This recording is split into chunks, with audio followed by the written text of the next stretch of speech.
What's up, Pirates fans? The future of the Buccos is looking bright, and today we're diving into the top 10 prospects in the organization, straight from MLB Pipeline's latest rankings. These are the names that you need to know, from flamethrowing pitchers to five-tool hitters who could make a big impact at PNC Park. We'll break down each player, their strengths, and what makes them special. So let's get into it. Kicking off our list at number 10 is a name Pirates fans should keep an eye on, Zander Mueth. The 6'6" right-hander was a second-round pick in 2023, and the Pirates went over slot to sign him, showing just how much they believe in his upside. And so far, he's proving them right. Mueth has a unique, nearly sidearm delivery that makes at-bats uncomfortable, especially for righties. His fastball sits in the mid-90s, touching 97, and it's got serious movement, almost like a two-seamer, even though it's technically a four-seamer. He pairs it with a mid-80s sweeping slider that misses bats nearly half the time, and a sinking changeup that's still a work in progress. Command is the biggest hurdle for Mueth right now. His pitches move so much that he struggles to keep them in the zone consistently, but with a strong frame, deceptive delivery, and an arsenal that generates whiffs, he's got real mid-rotation potential. He dominated in the Florida Complex League last year and will look to refine his control at the lower levels in 2025. If he can harness his stuff, he's a guy who could rise fast in the system. Coming in at number 9 on the Pirates' top prospect list is right-handed pitcher Levi Sterling, a former two-way star out of Notre Dame High School in California, same program that produced Hunter Green. Sterling was Pittsburgh's competitive balance round A pick in 2024, signing for just over $2.5 million. While he didn't pitch after signing, Sterling has already impressed the Pirates development staff with his advanced feel for pitching. He doesn't have overpowering velocity yet. His fastball sits in the low 90s, but he throws strikes consistently and commands all four of his pitches. His best secondary offering is a low 80s changeup that dives away from lefties, and he pairs that with two distinct breaking balls, a mid-70s curveball with depth and a sharper slider in the low 80s. At 6'5", 200 pounds, Sterling has plenty of room to add strength, and the Pirates believe he'll gain more velocity as he focuses full-time on pitching. He's an athletic, poised strike thrower with mid-rotation upside, and he could make his pro debut at Low A Bradenton in 2025. Keep an eye on him as he develops. At number 8, we've got Wyatt Sanford, a slick fielding shortstop out of Texas and the son of former big leaguer Chance Sanford. The Pirates took him in the second round of the 2024 draft, signing him away from a Texas A&M commitment with an overslot $2.5 million bonus. He didn't play in any official games after signing, but he did get work in at Instructs. Sanford's already regarded as one of the best defensive shortstops in the 2024 high school class. He's got smooth actions, quick instincts, and plenty of arm strength to stick at short for the long haul. He's also a plus runner using his speed effectively on the bases. The biggest question is his bat. He makes solid contact, but hasn't consistently hit the ball hard. The Pirates have already worked with him on adjusting his setup at the plate, closing his stance, staying back on his hip, and getting better timing on fastballs. If that adjustment unlocks more power, he could be a 10 to 15 homer guy down the line. Sanford will be 19 all season in 2025, likely starting in the Complex League before moving to full season ball. If his bat develops, he's got every chance to be an everyday shortstop in Pittsburgh. Coming in at number 7 is left-hander Hunter Barco, a former Florida Gator with a strong pedigree. He was originally a potential first-rounder out of high school in 2019, and instead went to college, where Tommy John surgery in 2022 cut his draft year short. The Pirates still saw upside and took him 44th overall. Since then, he's been steadily working his way through the system. Barco had a solid 2024 season, pitching from High A Greensboro up to Double A Altoona before a stress injury in his leg shut him down in July. The Pirates were pleased with how he looked further removed from surgery, especially given he was working in a hitter-friendly environment. His fastball was back in the 92 to 94 mile per hour range, touching 96 with solid run and sink. He pairs that with a low 80 slider that he can manipulate into more of a cutter at times. But his biggest development, ditching the changeup for a splitter. It's an absolute spin killer that gets both whiffs and ground balls. Command is solid, but improving the splitter's consistency will be key to making it a true weapon.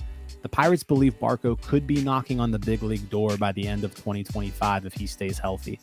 Given his ground ball profile and solid mix of pitches, he could be a great fit at PNC Park, potentially settling into the back of the rotation. At number 6, we've got right-hander Braxton Ashcraft, a guy who's been in the system since 2018, but still feels like an unfinished product due to injuries and missed time. The Pirates took him in the second round out of high school, but multiple surgeries, including Tommy John, along with the lost 2020 season, have limited him to just 235 career innings. Despite that, he's shown legit stuff when healthy. Ashcraft's fastball sits at 95 miles per hour and touches 98 with excellent control. He's walked at just 2.4 batters per 9 innings in his career. His upper 80s slider is a true out pitch, and he pairs it with a curveball that flashes plus, but isn't as consistent. The big question is the changeup, which is something he's still working to refine. Now, the durability concerns are real. He's never thrown more than 75 innings in a season, and forearm issues limited him again in 2024. The Pirates still see him as a starter, but if health remains a problem, he could be a dangerous late-inning weapon.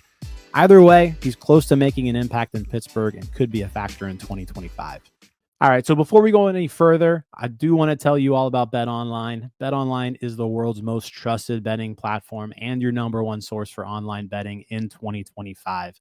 Whether you're a seasoned fan or a first-time bettor, BetOnline is your ultimate game day companion. With the largest selection of odds on everything from NBA and college basketball to the NHL and UFC, BetOnline continues to be your number one sports betting source. From every three-pointer to hat trick, BetOnline has you covered with odds, stats, and more for every game, every play, and every win. BetOnline, the game starts here. All right, let's get back to it. At number 5, we've got Nick Yorke, one of the Pirates' biggest trade acquisitions in 2024. He was originally a surprise first-round pick by the Red Sox in 2020. Yorke looked like a future star in 2021 before struggling through injuries and inconsistency. But in 2024, he rebounded in AAA, slashing his swing and miss, making more contact, and showing a mature all-fields approach. After the trade, he kept hitting and earned a September call-up.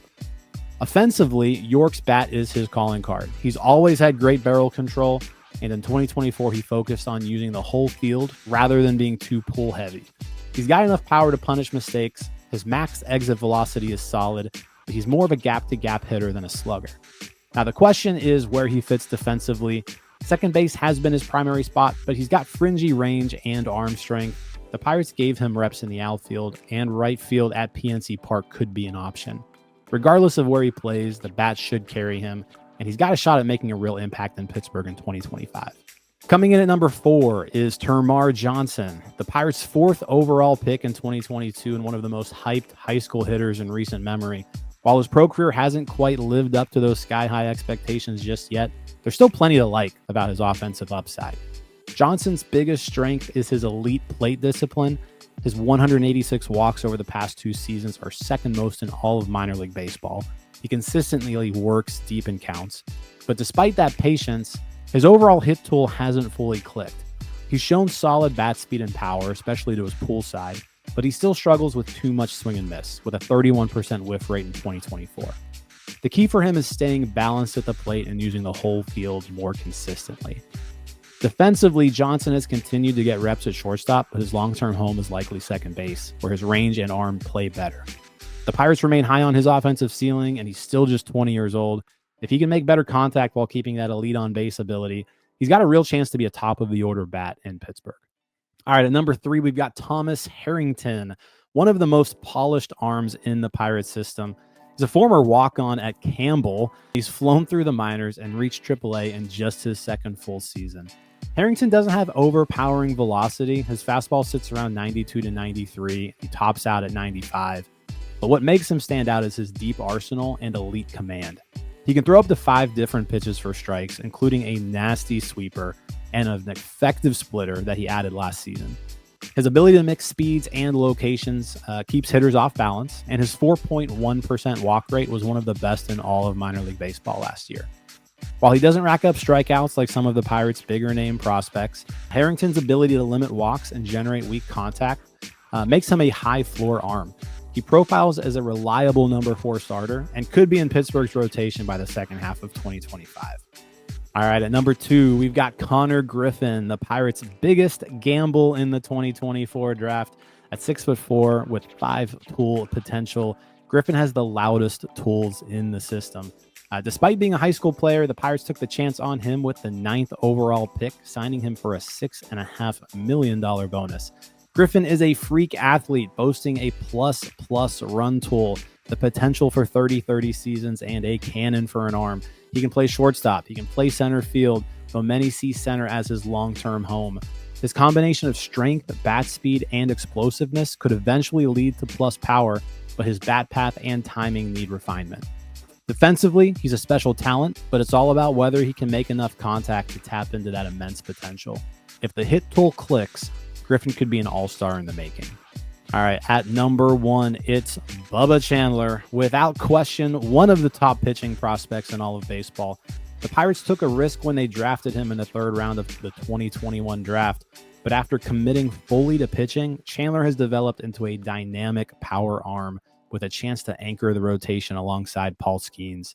Chandler's fastball is elite, regularly sitting in the mid-90s and touching 99, and his slider and changeup have both improved significantly. The 2024 season saw him post a 3.08 ERA with a 34% strikeout rate in AAA, showing he's ready for a big league spot. With 3 potential plus pitches, his fastball, slider, and changeup, Chandler has legitimate number 2 starter upside. He's one of the most exciting young pitchers to watch, and with his competitive mindset and improved command, look for Chandler to make his MLB debut this season. And there you have it, folks. The top 10 Pittsburgh Pirates prospects heading into 2025.